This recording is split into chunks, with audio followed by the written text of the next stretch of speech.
ৰাইজ আমাৰ বাৰীৰ ভিতৰত ম্যাদী পতা বাৰীৰ ভিতৰত এটা ট্ৰেন্সফৰ্মাৰ আছে আৰু ইমান উন্মুক্ত অৱস্থাত আছে, ইমান সাংঘাতিক স্থিতিত ৰাখি থৈছে যে বিদ্যুৎ বিভাগৰ গাফিলতিৰ কাৰণে ইয়াত যান প্ৰাণৰ হানি হোৱাৰ সম্ভাৱনা 100% আছে। কিন্তু বাৰ বাৰ ৰিকুৱেষ্ট কৰাৰ পিছতো এই বিদ্যুৎ বিভাগে আমাৰ বাৰীৰ ভিতৰতে এই ট্ৰেন্সফৰ্মাৰটো ৰাখি থৈছে আৰু ইয়াক জাগাৰ পৰা সলনি কৰাৰ সিদ্ধান্ত লোৱা নাই।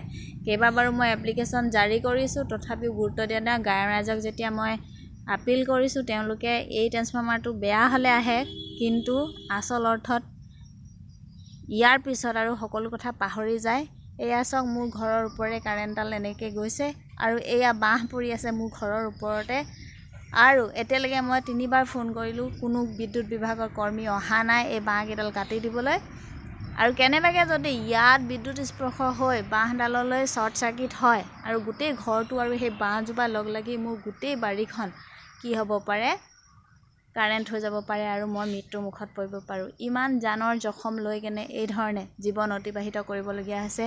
কেৱল গাঁৱৰ সুবিধাৰ্থে মোৰ ঘৰত কি কৰিছে, এটা ট্ৰেন্সফৰ্মাৰ ম্যাদী পতা আৰু এই ঘৰৰ সন্মুখতে এনেকৈ কি ৰাইজে নিজৰ সুবিধাটোৰ কাৰণে এঘৰ মানুহক হাৰাশাস্তি দিয়াটো উচিত হৈছেনে?